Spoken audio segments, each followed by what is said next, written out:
প্রশ্নটা হচ্ছে যে আমেরিকা যদি কারোর মাথার দাম ধার্য করে তাহলে কি পরিস্থিতি সৃষ্টি হতে পারে। আমরা সেটা লাদেনের কথায় যদি আসি, আমরা দেখেছি যে কি অবস্থা হয়েছিল। তাহলে কি এবার সেই পথে এগোচ্ছে বাংলাদেশের পরিস্থিতি? দেখুন, এর মধ্যে আপনাকে একটা সংবাদ আমি জানিয়ে রাখি, সেটা হচ্ছে যে ওয়াকার, জঙ্গি সর্দার ওয়াকার কিন্তু ইতিমধ্যেই আপনার পালাবার পথ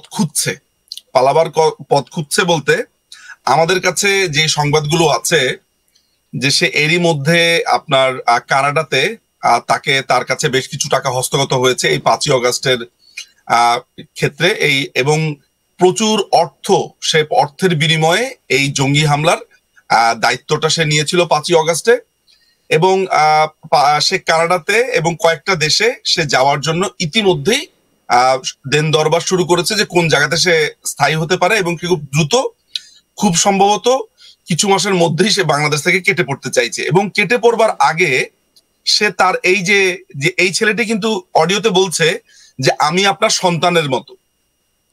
আচ্ছা, একটা জঙ্গি কখন অডিওতে বলে একটা সেনাবাহিনীর চিফকে, কথিত চিফকে, যে আমি আপনার সন্তানের মতো, আমি আপনার অত্যন্ত কাছের, যখন তার সঙ্গে সেরকম যোগাযোগ থাকে, ওই ধরনের ব্যবহার থাকে, ওরকম একটা গুড রিলেশন না থাকলে সে বাংলাদেশে ঢুকতে পারে? এবং সে পাকিস্তান থেকে বাংলাদেশে এলো কিভাবে, পাকিস্তানে গেলেই বা কিভাবে, এবং কারো অগোচরে এই যে জাহাজে করে মালপত্র আসছে, এই যে 2 দিন পর পর আইএসআই এর এজেন্টরা আসছে বাংলাদেশে।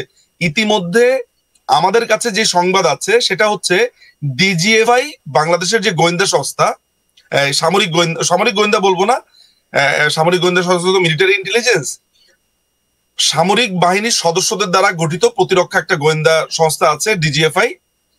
এই ডিজিএফআই এর সাথে আইএসআই অলরেডি অত্যন্ত নিবিড়ভাবে কাজ করছে, অত্যন্ত। মাথার দাম ধার্য করা, কার মাথার দাম আমেরিকা ধার্য করেছে এবং কেন তাকে জঙ্গি বলা হচ্ছে, কেন লুকিয়ে রাখার প্রসঙ্গ আসছে, তিনি কে? আপনারা জানেন যে প্রথম কথা হচ্ছে যে একটু মনে হয় আমার ইতিহাসটা বলা প্রয়োজন। সেটা হলো, আপনি নিশ্চয়ই অবগত আছেন একটা ব্যাপারে, সেটা হলো যে যখন রাজাকারদের বিচারের দাবিতে শাহবাগে একটা গণ আন্দোলন হলো 2013 সালের 5ই ফেব্রুয়ারি, কাদের মোল্লার বিচারের পরে একটা জিনিস জানা গেল যে কাদের মোল্লার যে রায়টা হয়ে গেছে সেটার প্রেক্ষিতে রাষ্ট্রপক্ষ আপিল করতে পারবে না, যেসব টার্মে তার অলরেডি শাস্তি হয়ে গেছে। এই আইনটার মধ্যে কিছুটা দুর্বল জায়গা ছিল, সেটির দাবিতে শাহবাগে একটি আন্দোলন হয়। এই আন্দোলনের চলাকালীন অবস্থাতে 15ই ফেব্রুয়ারি 2013 সালে রাজীব হায়দার, যিনি থাবা বাবা ছদ্মনামে ব্লগে লিখতেন, আমি ব্যক্তিগতভাবে রাজীবকে চিনতাম, নাগরিক ব্লগে লিখতো নিয়মিত, ছেলেটিকে খুন করে ফেলা হয়। বলা হয় যে ও নাস্তিক, ও ধর্মের বিরোধী কথাবার্তা বলে, এইটার ধুয়ো তোলে। ওই সময়টাতে আমরা প্রথম জানতে পারি বাংলাদেশে একটি গোপন সংগঠন আছে, খুনের সংগঠন আছে, এদের নাম হচ্ছে আনসার আল ইসলাম। তখন অবশ্য ওই দলটির নাম ছিল আনসারুল্লাহ বাংলা টিম, ওই সময় এইটা দলটার নাম ছিল আনসারুল্লাহ বাংলা, মাথায় রাখবেন। সেই সময় খুবই চাঞ্চল্যকর অবস্থার মধ্যে পড়ে যায়, শাহবাগ আন্দোলনটা অনেকটুকু স্তিমিত হয়ে পড়ে আস্তে আস্তে। 2 বছর গ্যাপ দিয়ে 2015 সালে, এর মধ্যে আরেকটা কথা বলে নেওয়া ভালো যে আপনারা জানি না যে আসিফ মহিউদ্দিন নামে আরেকজন ব্লগার আছে, তার নাম শুনেছেন কিনা, তিনি এখন জার্মান প্রবাসী। তারও 1 মাস বা 2 মাস আগে তার ঘাড়ে কোপ দেওয়া হয়, হত্যার চেষ্টা করা হয়। তিনি থামাবো, আমরা কার কথা বললাম, কার মাথার দাম, এবং এই মুহূর্তে যার ছবি আমরা দেখাচ্ছি দাদা, তার নামটা যদি একবার বলেন। অর্থাৎ এটা একটু বলা প্রয়োজন, এটা একটু রাইট। যার মাথার দামটা দেওয়া হয়েছে তার নাম হচ্ছে সৈয়দ জিয়াউল হক। সে হচ্ছে মেজর, আর্মি থেকে সে চাকুরিচ্যুত, বাংলাদেশ সেনাবাহিনীর একজন মেজর ছিল, এবং 2011 সালে সে রাষ্ট্রে একটি কু করতে চেয়েছিল, সেটির প্রেক্ষিতে সে পলাতক হয় এবং তার চাকুরিও চলে যায়। মেজর জিয়া তার নাম, মেজর জিয়া, রাইট। আমরা এই ঘটনার সাথে কিভাবে রিলেট করছি সেটা বলছি। ওই যে ব্লগারদেরকে মারা শুরু করলো 2015 সালে আমেরিকা থেকে একজন ব্লগার, তিনি আসলে ব্লগার আমরা বলি, তিনি আসলে মূলত লেখক, এবং সেখানে তিনি একজন বিজ্ঞানী। তিনি তো অভিজিৎ রয় বাংলাদেশে এসেছিলেন। অভিজিৎ রয়কে আপনার বইমেলাতে, অমর একুশে বইমেলাতে খুন করে ফেলা হয়, এবং তখন আমরা জানতে পারি যে এই আনসার আল ইসলাম আনসারুল্লাহ বাংলা টিমটা আনসার আল ইসলাম নামে আত্মপ্রকাশ করেছে, এবং এটার প্রধান হচ্ছে এই যে যার ছবিটা আপনাদের পেছনে দেখা যাচ্ছে, সৈয়দ জিয়াউল হক। বহু বছর পরে এই যে ব্লগার প্রকাশকদেরকে ক্রমাগত হত্যা করেছে, তারপরে আপনারা জানেন যে গুলশান একটা অ্যাটাক হয়েছিল 2016 সালে। সেই গুলশান অ্যাটাকে 90 জেএমবি আমরা নাম শুনেছি, এবং 90 জেএমবি এবং জিয়াউল হক এরা সমন্বয় করে এই অ্যাটাকটা করেছে, এবং বাংলাদেশের বিভিন্ন স্কুল কলেজ বিভিন্ন জায়গার ছেলে মেয়েদেরকে মগজ ধোলাই করে তারা দাবি করতো তারা হচ্ছে যে আল কায়েদার এই ইস্টের শাখা তারা দায়ী করতো, নিজেদেরকে বলতো, এবং আইসিসে তাদের অনেক ছেলেপেলেদেরকে তারা মগজ ধোলাই করে নিয়ে যায়।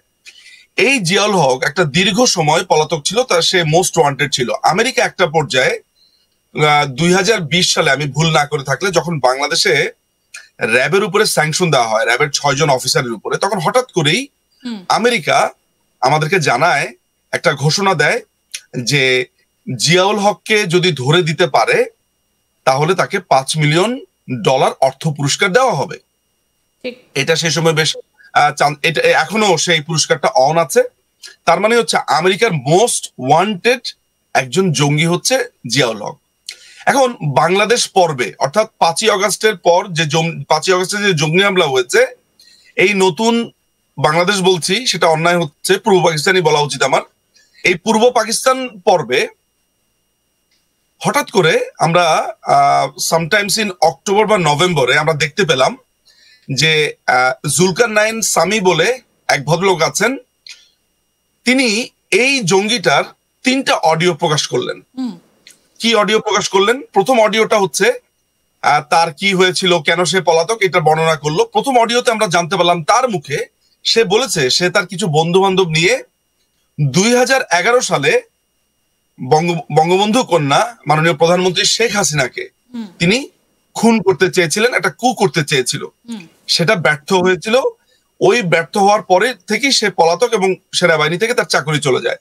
আমি মনে হয় গত প্রোগ্রামে আপনাকে বলেছিলাম, আপনি যদি মনে করতে পারেন, যে বাংলাদেশ আর্মি সাধারণত আইএসপিআর এর তরফ থেকে আমরা দেখি না আপনার সংবাদ সম্মেলন হতে এই ধরনের ঘটনাতে।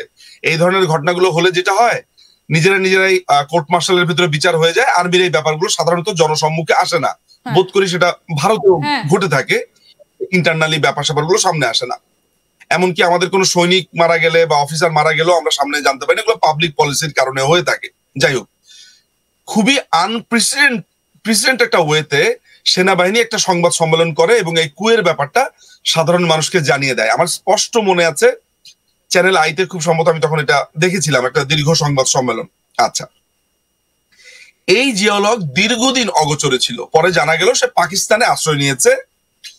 পাকিস্তান থেকে রিসেন্টলি, অর্থাৎ এই 20 ডিসেম্বর সে দেশে ঢুকে সে যেটা করলো সেটা হচ্ছে, তার নামে যত রকমের মামলা আছে, তাকে যে মোস্ট ওয়ান্টেড ক্রিমিনাল বাংলাদেশে ঘোষণা করা হয়েছে, সেগুলো সবকিছু রিমুভ করবার জন্য সে আবেদন করে 29 ডিসেম্বর।